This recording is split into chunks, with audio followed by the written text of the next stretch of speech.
네, 어느 정도 자리가 정돈된 것 같아서요. 2부 세션을 시작해 보도록 하겠습니다. 지금부터 문화 콘텐츠학 학문 분류 등재 대토론회의 본격적인 주제 발표를 시작하겠습니다. 오늘의 발제는 전 인문 콘텐츠 학회장을 역임하시고 현재 한신대학교 디지털 영상 문화 콘텐츠 학과에 재직 중이신 신광철 교수님께서 맡아 주셨습니다. 신광철 교수님은 우리 문화 콘텐츠학의 기틀을 세우는데 헌신해 오셨을 뿐만 아니라 끊임없는 연구와 또 후학 양성으로 학계의 외연을 넓히는데 중추적인 역할을 해오신 분입니다. 문화 콘텐츠학의 수건을 논의하는 오늘 이 자리에서 교수님의 고견을 듣게 된 것을 매우 뜻깊게 생각합니다. 신광철 교수님을 큰 박수로 맞이해 주시면 감사하겠습니다.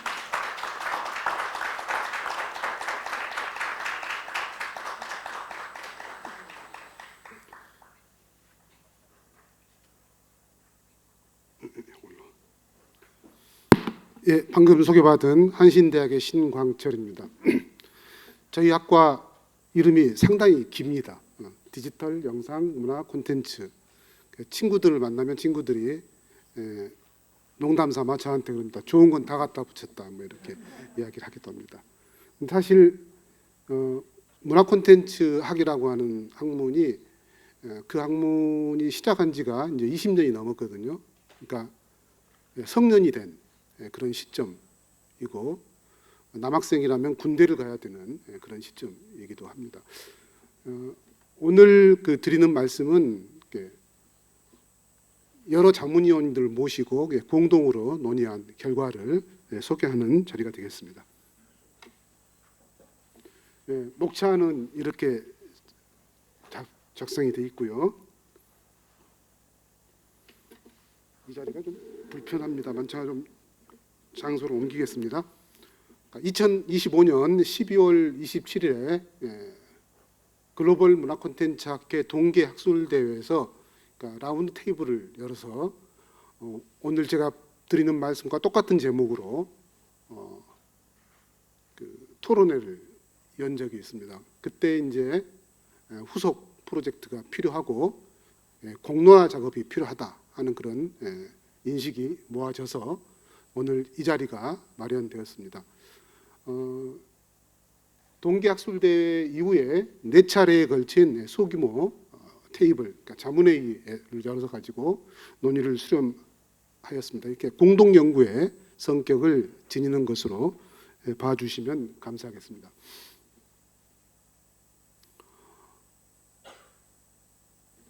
지금 문화 콘텐츠학의 관련 활발한 학회들이 3개가 있습니다. 인문 콘텐츠 학회도 벌써 20년이 넘었고요. 그다음에 글로벌 문화 콘텐츠 학회도 이제 20년을 향해 가고 있고요. 그다음에 콘텐츠 문화 학회가 가장 젊게 활발하게 활동을 하고 있습니다. 인문 콘텐츠 학회는 KCI 우수 등재 학술지를 발간하고 있기도 하고요. 그다음에 등재지, 등재 후보지를 발간들 하고 있습니다. 제가 이제 꾸준히 한 10년 단위로 문화 콘텐츠학과 현황, 문화 콘텐츠 교육의 현황 짚어내는 논문들을 발표한 바 있습니다. 그러다 보니까 3번째 글을 쓸 시점이 지나버렸더라고요. 부지런히 또 더 자료를 모아서 3번째 논문도 발표하도록 하겠습니다. 2003년 그리고 2013년과 비교할 때 콘텐츠 학과의 종수가 굉장히 늘었음을 확인할 수가 있습니다. 그러니까 문화 콘텐츠 계열 콘텐츠 대학, 학부, 학과 전공의 비중이 늘어났음을 확인할 수 있고요. 이를 다시 인문대학, 인문사회대학, 사회과학대학으로 재분류를 하면 인문대학이 15개 대학, 인문사회과학대학이 8개 대학 그렇게 표시가 됩니다. 이게 이제 뒤에 표를 보시면 전국의 소위 인문대학, 문과대학, 인문사회과학대학, 사회과학대학으로 분류할 만한 대학들이 약 24개 대학 정도로 조사가 되었습니다. 그리고 이 단과대학 이름을 이렇게 쓰지만은 가장 기본적인 토대는 인문대학 혹은 문과대학이라고 볼 수가 있고요. 그다음에 이제 융합의 추세가 강조되면서 인문학이 사회과학과 손을 잡아가는 그런 과정에 있다고 볼 수가 있겠습니다. 제가 이번에 조사하면서 좀 특이하게 발견한 사실은 문화 콘텐츠라고 하는 키워드를 아예 단과대학명으로 쓰고 있는 대학들이 늘었다는 점입니다. 그러니까 문화 콘텐츠 대학, 그다음에 단과대학 체제 없이 그냥 학부 체제로 되어 있는 대학들도 있어서 문화 콘텐츠 학부, 그다음에 앞에 인문대학과 사회과학대학이 결합하듯이 여기서도 미디어 콘텐츠가 결합하는 미디어 콘텐츠 대학도 존재를 합니다. 발표문 속에 다 표가 들어가 있습니다. 그래서 이제 과거의 문과대학이 문화 콘텐츠 대학으로 뭐랄까 좀 이렇게 확장되는 그런 방식, 혹은 뭐 무게 중심을 이동하는 그런 방식도 발견이 되었습니다. 그다음에 이제 또 다른 그 무게 중심 이동 혹은 확장의 방안으로서 글로벌, 글로컬, 융합, 뭐 인재개발 이런 형태의 단과대학의 문화 콘텐츠 학과가 배치가 되는 그런 사례들도 있습니다. 저기 이제 28 플러스 1개 대학이라고 된 것은 배제대학의 경우 단과대학 2개로 나눠져 있는 그런 경우를 표기한 거고요. 그다음에 이제 과거에도 존재했고 앞으로도 계속 늘어갈 수 있는 그런 예술대학의 문화 콘텐츠 학과가 배치되어 있는 경우, 그다음에 2003년, 2013년에 조사했을 때는 디지털 콘텐츠라고 하는 키워드를 학과 명칭으로 쓴 대학들이 꽤 많았거든요.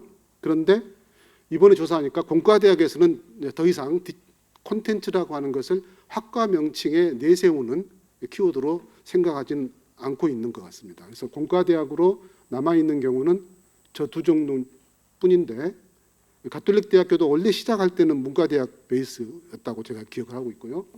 사실은 강원대학교는 문화예술공학대학, 그러니까 지방대학의 고심이 드러나는 단과대학 명칭이죠. 문화예술공학이 다 한 단과대학의 이름. 어찌 보면 아주 먼 옛날에는 문과대학과 이과대학이 한 자리에 있었습니다. 그러니까 물리대학이라고 이렇게 불렀습니다. 물리과대학 이렇게 부르기도 했습니다. 어찌 보면 돌아가는 것이기도 할 수 있겠고요. 제가 이제 조사를 하면서 문화 콘텐츠라고 하는 키워드가 한국 대학의 고민의 어떤 그 현장, 치열한 현장에서 드러나는 송곳과도 같은 그런 키워드가 아닌가 하는 그런 생각을 해봤습니다. 자, 이렇게 엄청나게 많은 대학의 문화 콘텐츠 학과가 존재하고, 그리고 이제 제가 이번에 조사할 때는 대학원은 따로 조사하지 않았지만 대학원도 조사를 하면은 수십 개의 문화 콘텐츠 학과가 나올 거라고 예상을 합니다. 그리고 이미 문화 콘텐츠 학 박사라고 하는 타이틀로 거의 200명에 가까운 박사 학위자들이 배출이 되었습니다. 그러면 당연히 학문 분류 체계에 있어야 되었겠죠. 그런데 사실 저희 같은 1세대 혹은 1.5세대 학자들이 게을러 가지고 이 작업을 미리 못한, 이건 뭐 어떻게 보면 우리 책임이기도 합니다. 저희들이 좀 더 일찍 이 문제를 가지고 토론회 장을 열었더라면 지금 현재 후학들 그리고 동료 연구자들이 조금 더 덜 고통스럽게 연구를 할 수 있을 텐데 저희들이 너무 게을러서 이 자리를 빌어서 죄송하다는 말씀 꼭 드리겠습니다. 하나의 분과 학문은 전체 사회의 학문 체계의 이론을 이룬 것입니다. 그래서 국가 표준 학문 분류 체계는 이러한 현실의 기반으로 작동하고 있는 게 사실이죠. 현재 국가가 표준으로 정한 학문 분류 체계는 세 가지 정도를 우리가 이야기할 수가 있겠습니다. 과학기술정보통신부의 국가과학기술표준 분류 체계, 그리고 교육부의 대학교육편제단위 표준 분류 체계, 그리고 교육부의 한국연구재단이 위탁을 받아서 하는 학술표준 분류 체계가 있습니다. 과학기술부가 2023년 개정한 국가과학기술표준 분류 체계에는 분류 코드로서 문화 콘텐츠가 존재하지는 않지만 콘텐츠가 HH 문화예술체육 대분류 아래 제시되어 있습니다. 여기에 이제 한 16가지가 가지를 치는 형태로 되어 있습니다. 교육부가 2024년 확정한 학술 표준 분류 체계는 그렇게 제한적으로 문화 콘텐츠와 콘텐츠가 키워드로 한 2곳 정도 포함되어 있습니다. 제가 이제 이번에 조사를 하면서 정말로 깜짝 놀랐고 내가 헛살아 왔구나 하는 그런 생각도 하게 된 계기가 3번째인데요. 교육부의 대학교육 편제단위 표준 분류 체계에도 문화 콘텐츠 학과는 존재하지 않았습니다. 저희 대학의 문화 콘텐츠 학과가 생긴 게 2003년이거든요. 20년이 훨씬 넘었고, 그래서 제가 개강을 하면 교수 연구팀에 들어가서 꼭 확인 한번 해보려고 그래요. 우리 학과가 어디에 배치가 돼 있는지. 현재 대학 교육 편제단위 표준 분류 체계상에서는 문화 콘텐츠 학과 코드를 입력할 수 있는 방법은 중분류의 소분류로서의 NCE, 즉 달리 분류되지 않는 학과일 것으로 추론됩니다. 저 수십 개의 학과들이 저 입력할 때 단계에서 어딘가는 입력을 했었어야 될 건데, 그 표가 이제 아까 말씀드린 그 몇 가지 표는 다 있으니까요. 지금 방금 말씀드린 교육 편제단위 표준 분류 체계 보면 아마도 제가 예측건데 저희 대학의 학과는 두 번째, 맨 왼쪽에 있는 위에서 두 번째 인문학의 NCE로 교직원 선생님이 클릭을 해서 집어넣었을 가능성이 있겠다, 이런 생각이 들었습니다. 아마 대학마다 다 NCE로 표기가 됐을 텐데 들어가 있는 박스는 다를 것 같습니다. 이것도 조사해 보면 흥미로운 연구 자료가 될 것 같기도 합니다. 그러니까 이 문화 콘텐츠학 학문 분류 체계가 부재하다라고 하는 현실, 저 같은 경우는 사실 애초에 문화 콘텐츠학을 전공한 학자가 아니기 때문에 뭐 불편을 모르고 살았습니다. 그런데 제 제자들은 대단히 불편했을 거라고 생각이 되고요. 더더군다나 제가 이 작업이 정말 시급하다라고 판단하게 된 계기가 연구재단에서 올해부터 대학원의 석사과정생들을 위한 연구지원 프로그램이 시작이 됐습니다.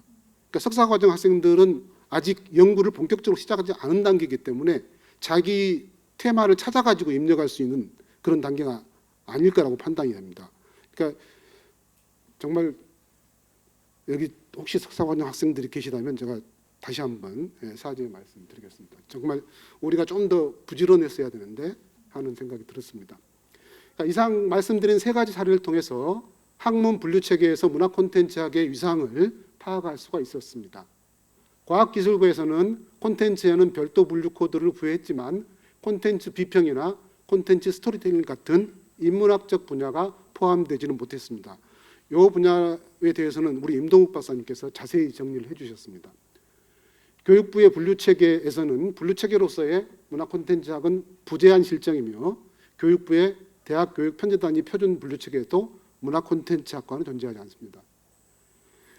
앞서 소개했듯이 연구와 교육 영역에서 상당한 세력을 형성하고 있음에도 불구하고 분류체계 부재라고 하는 비정상의 상황 속에 놓여 있는 것이 작금의 문화 콘텐츠학의 뼈아픈 현실입니다. 이는 하나의 주제 단위의 문제에 국한되지 않습니다. 이것은 국가 차원의 문제로 인식되어야 하고 그러한 인식에 상응하는 실천이 뒤따라야 합니다.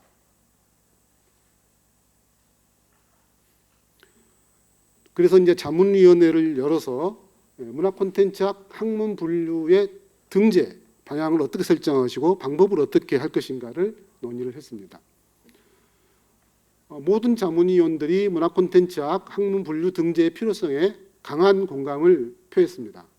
자문위원들은 분과 학문으로서 문화 콘텐츠학이 학부 및 대학원의 학과 설치, 석박사 인력의 지속적 배출, 학계와 학술지 등 연구 공동체 구비 등 학문적 기반을 공고히 하고 있음에도 불구하고 기존의 분류 체계에 포함되지 않음으로써 결과적으로 학문으로서의 독립성을 보장받지 못하고 있는 현실에 대해서 안타까움을 표했습니다. 나아가 이러한 현실로 인해서 학문적 정체성의 혼란도 겪고 있습니다. 아마 문화 콘텐츠학 박사 학위자들이 연구재단의 연구 과제를 신청할 때 어디다가 내 과제를 클릭을 해야 하는가로 상당한 고민을 했을 거라고 생각이 되고요. 그래서 이번에 자문위원들에게 자문 의견을 받으면서 그 연구재단의 연구과제 관련된 경험들을 좀 적어달라고 해서 다양한 데이터들을 확보를 했습니다.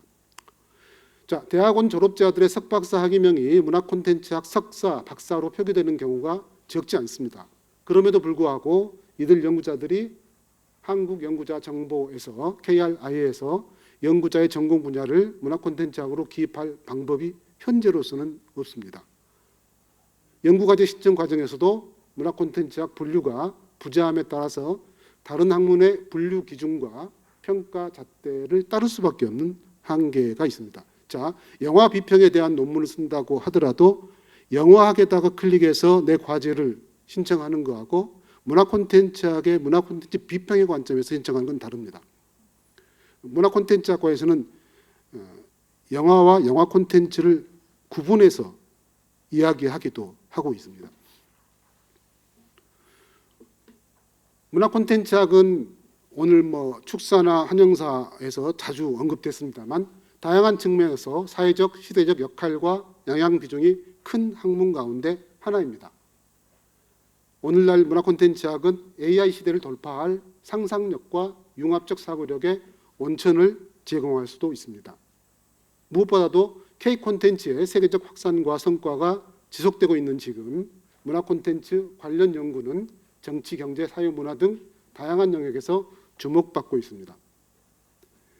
이처럼 시대적 과제 수행에 역량을 지닌 새로운 학문의 안정적 정착과 학문적 다양성 확보, 관련 산업의 성장을 뒷받침하는 실천적인 지식의 생산 체계를 구축하기 위해서 문화콘텐츠학의 독립적 학문 분류 편제가 이루어져야 할 단계에 와 있습니다.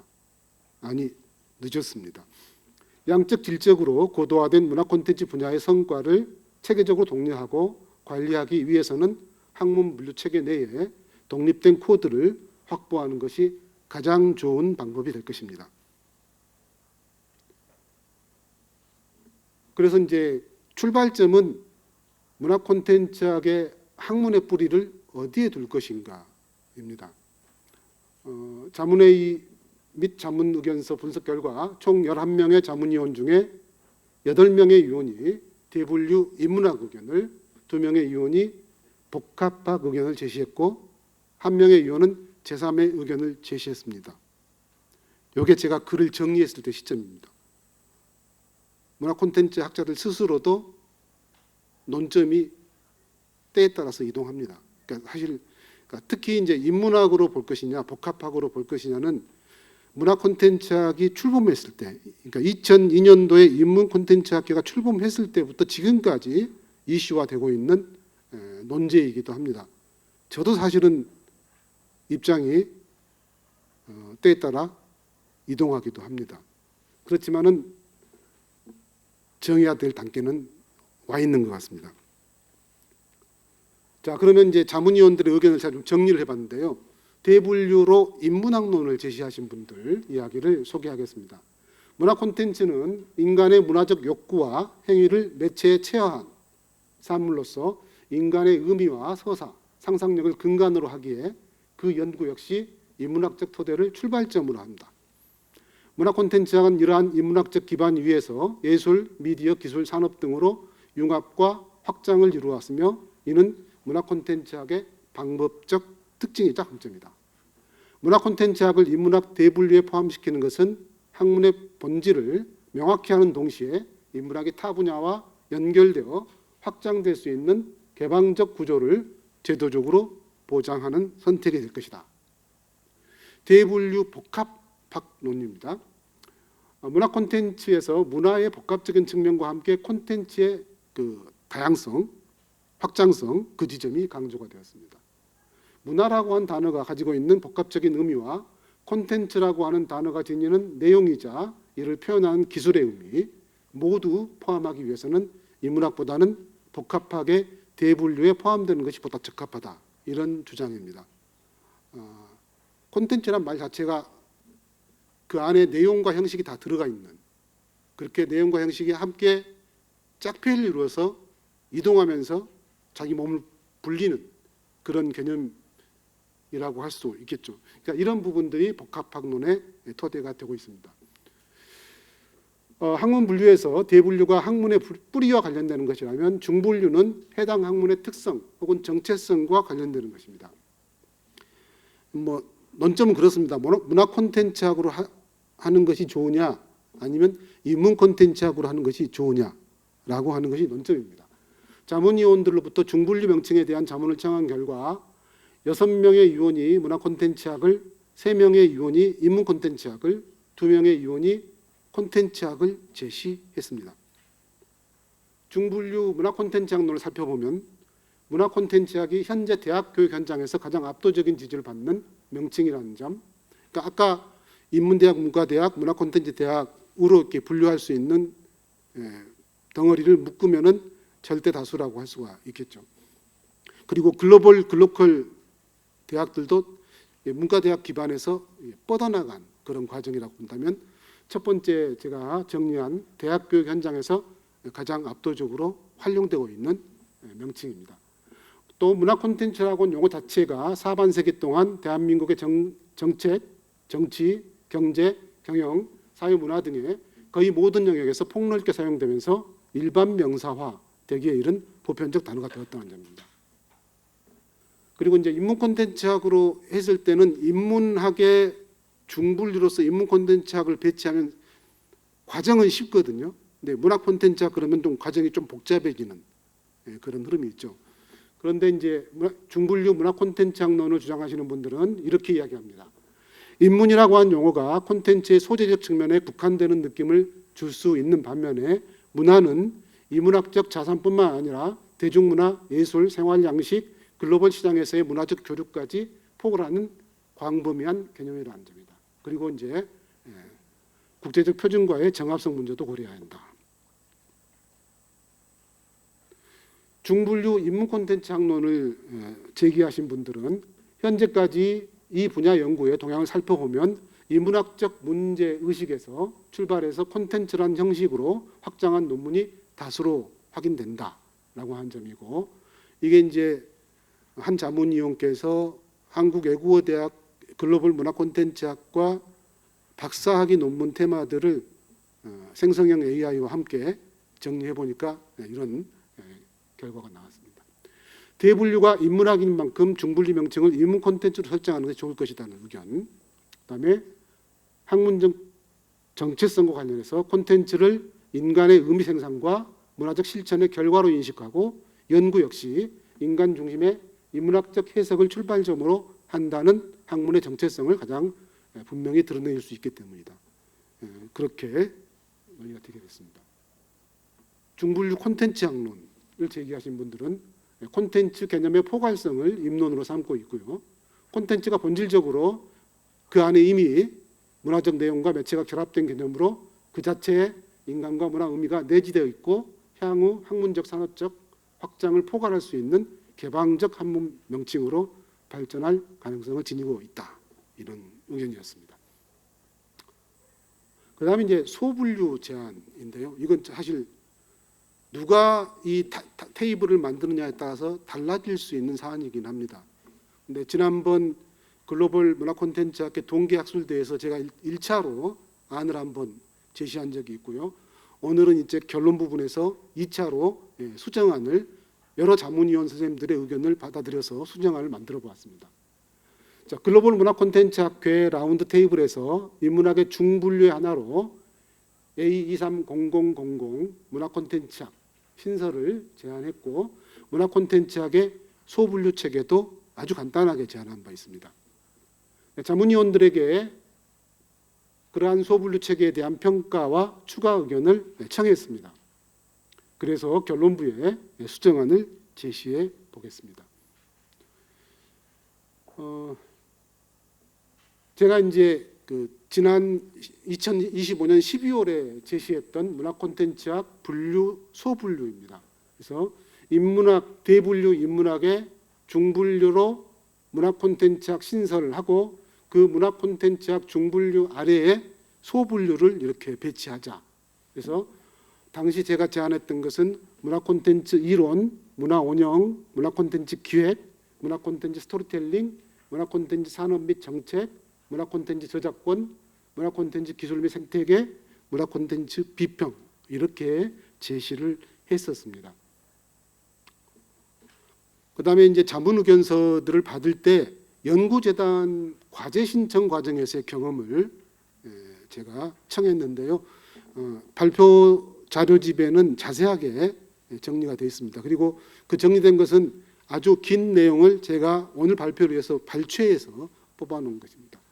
자문위원들은 대부분 자신의 연구 주제와 가장 유사한 인접 학문의 코드를 빌려 써야 하는 당혹감을 표출했습니다. 문화 콘텐츠학은 태생적으로 산업의 중요성, 정책의 중요성, 교육의 중요성이 동시에 발족된 그런 집단이거든요. 그러니까 소위 1세대 문화 콘텐츠 학자들은 말하자면 문학, 사학, 철학에서 가르치고 교육하고 연구하다가 관심이 확장되어서 콘텐츠 쪽으로 이동하신 분들, 그분들이 1세대가 됩니다. 그러니까 저로 본다면 저보다 좀 더 거의 한 7, 8년에서 한 15년 정도 선배들 얘기가 해당되죠. 그래서 제가 문화 콘텐츠학의 세대론을 이야기할 때는 저는 1.5세대라고 이야기를 하고요. 그다음에 2세대는 그러니까 이 1세대나 1.5세대가 교육하고 양육해서 배출한 박사들, 그러니까 이른바 문화 콘텐츠학 박사들이 2세대가 되겠고, 그러니까 이 문화 콘텐츠학 박사들이 교육하고 양육한 새로운 세대가, 그러니까 미래에 다가올 세대가 3세대가 된다. 저는 그렇게 정리를 하고 있는데요. 저는 이제 좀 처음에 인문 콘텐츠 학교를 세팅을 할 때 좀 그 소장학자에 해당되는 그 연령대였고, 그때 중견 학자들이 이제 처음에 작업을 시작을 했었습니다. 그래서 저는 항상 1.5세대라고 이렇게 스스로 저를 규정을 하고 있습니다.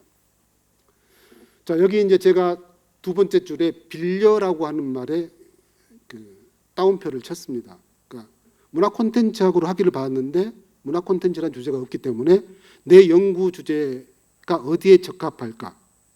그러니까 적극적으로 생각하면 그렇게 생각하고, 소극적으로 생각하면 내가 어떤 심사위원들을 만나게 될까? 이렇게 아마 생각했을 것 같습니다. 이러한 분류 코드의 불합리한 선택은 심사위원 매칭에 불안전성을 유발할 것입니다. 그리고 이러한 불합리성과 불안전성은 신진 연구자들에게 더 큰 불안감과 좌절감을 안겨줄 수 있습니다. 연구 현장에서 체감하는 고통은 문화 콘텐츠학의 존립 자체를 실제로 위협하고 있습니다. 문화 콘텐츠학이라고 하는 중분류 또는 소분류 체계를 신설해야 하는 당위성이 여기에 있습니다. 아마 이제 1세대, 1.5세대, 2세대가 그러니까 문화 콘텐츠학의 학술 분류 등재를 완수해낸다면 그 다음 단계 3세대들은 중분류, 소분류 다음에 세분류를 만들어내는 역할을 맡아야 되지 않을까 이렇게 생각을 해봅니다. 자, 결론 삼아 정리했습니다. 모든 자문위원들이 문화 콘텐츠학 학문 분류 등재의 필요성에 대해서 강하게 공감을 표했습니다. 자문위원들은 분과 학문으로서 문화 콘텐츠학이 교육과 연구 두 영역에서 상당한 지형을 형성하고 있음에도 불구하고 문화 콘텐츠학이 기존의 학문 분류책에 포함되지 않음으로써 결과적으로 분과 학문으로서의 독립성을 보장받지 못하고 있는 현실에 대해서 안타까움을 표했습니다. 자, 자문위원들의 견해를 수렴해서 문화 콘텐츠학 학문 분류 대중소 분류책에 대한 제 나름의, 이건 이제 제가 정리한 제 입장에서 정리한 것입니다. 그리고 오늘을 기점으로 또 다양한 토론이 있어서 안이 계속해서 세공되고 정교해져야 한다고 생각합니다. 자문위원들 다수의 의견을 수렴해서 대분류는 인문학, 중분류는 문화 콘텐츠학을 재차 제안합니다. 작년 12월에 제안했던 것이기도 하고요. 소분류에 대해서는 1차안을 부분적으로 수정하고 새로운 항목을 추가해서 2차 수정안을 제시하겠습니다. 자, 이게 2차 수정안입니다. 형광펜으로 칠해진 것이 그러니까 부분적으로 확장되었거나 이번에 신설한 부분이 되겠습니다. 그렇게 하다 보니까 그 손가락으로 셀 수 있는 숫자가 벗어나서 이걸 아마 연구재단에서 분류하는 그러니까 숫자 위치마다 분류하는 원칙이 있을 텐데 거기까지 제가 확인을 못해서 제가 임의로 숫자는 붙여봤습니다. 자, 문화 콘텐츠 이론, 문화 콘텐츠 조사 방법.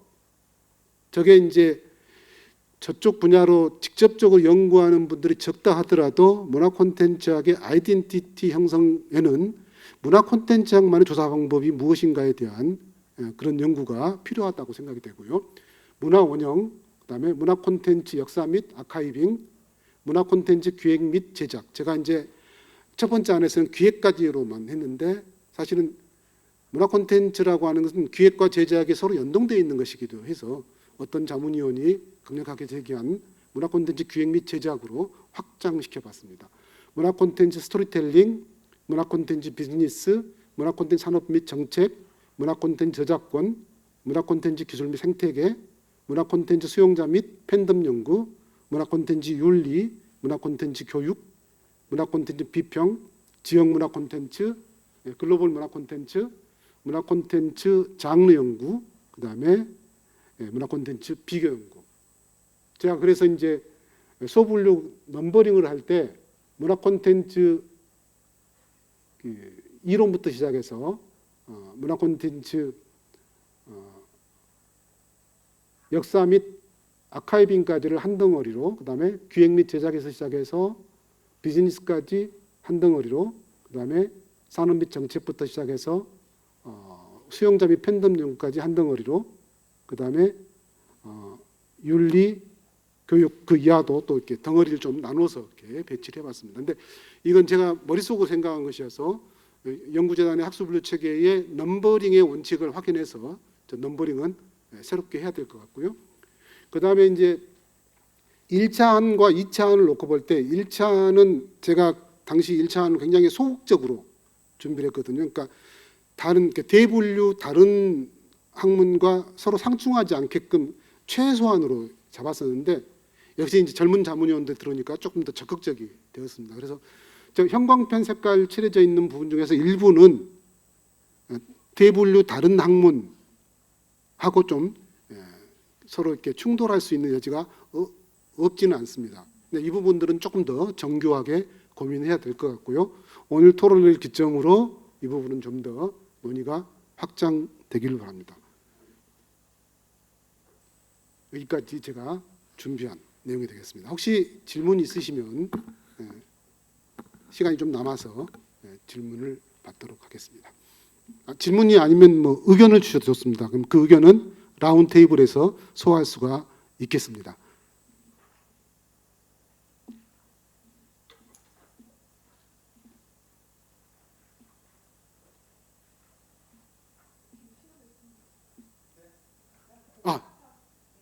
예, 한양대학의 김치호 교수님 손을 안 드셨는데 손을 들게 만드셨습니다.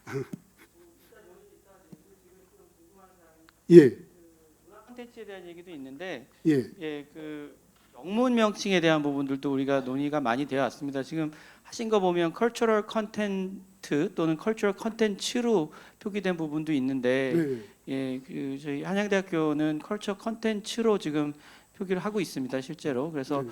거기에 대해서도 좀 더 명확하게 논의도 돼야 되지 않을까라는 생각도 드는데요. 거기에 대한 의견 부탁드립니다.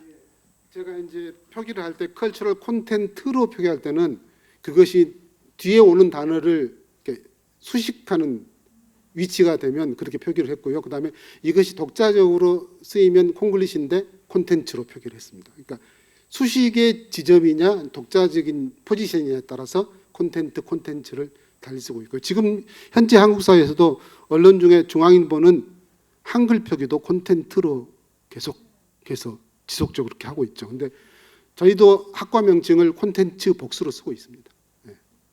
그게 이제 콘텐츠가 뒤로 가서 독자적인 포지션을 형성한다고 판단될 때 그렇게 복수로 쓰고 있고요. 어떤 단어를 수식하는 입장에서는 콘텐츠로 쓰고 있습니다. 그러니까요. 그래서 콘텐츠가 맞을 것 같고 앞에 그러면 컬처럴과 컬처에 대한 차이는 어떻게 보십니까?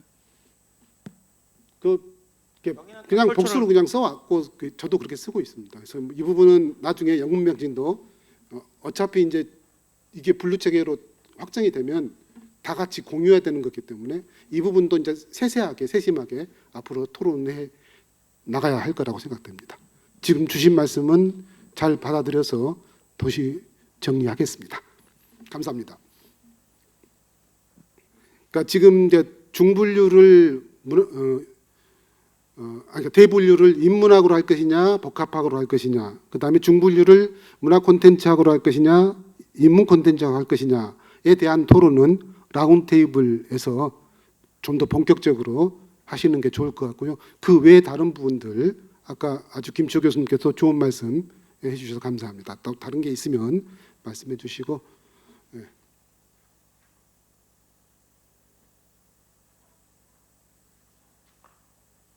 되게 그 발표가 끝나고 질문이 없는 경우는 두 가지라고 합니다. 발표가 아주 스마트해서 캐물을 게 없거나 아니면은 질문할 거리가 없을 정도로 재미가 없었거나 그런 것 같은데 저는 꿋꿋하게 전자라고 믿겠습니다. 자, 그러면 없으시면 정리하겠습니다.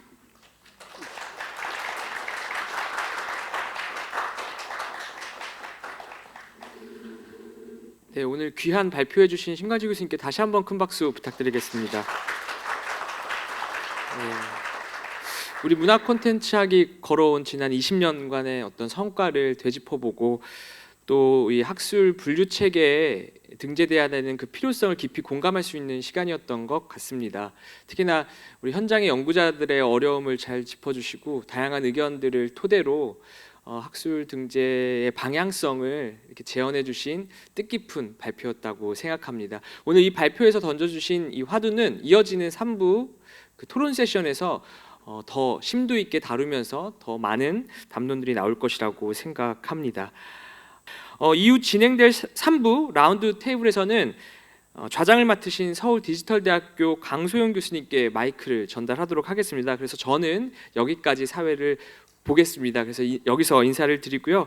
3부 토론 청중으로서 또 자리하면서 여러분들과 함께 하겠습니다. 감사합니다.